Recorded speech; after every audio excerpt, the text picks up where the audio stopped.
Hi friend, আমার কাছে অনেকগুলো গল্প জমা পড়েছে। এক এক করে সব শেয়ার করব আপনাদের সঙ্গে। কিন্তু ফার্স্টে আমার মনে হলো মা হিসাবে একটা বাচ্চাদের কথা বলি। আজ এক টিনেজ বাচ্চাদের গল্প করি।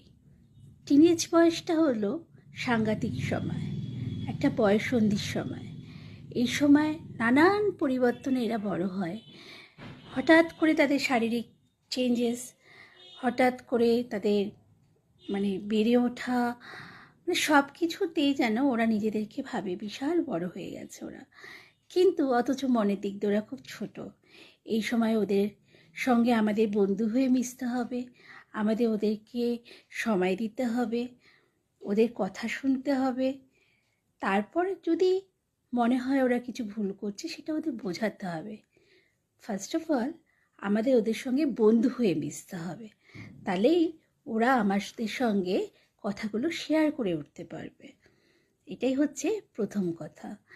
তাহলে একটা টিনেজ বাচ্চাকে খুব সুন্দরভাবে বড় করা যায়। না হলে ওরা ভীষণ এই সময়টা হীনমন্যতায় ভোগে, বাবা মার থেকে দূরে গিয়ে বন্ধুদের সঙ্গে বেশি মেশার চেষ্টা করে।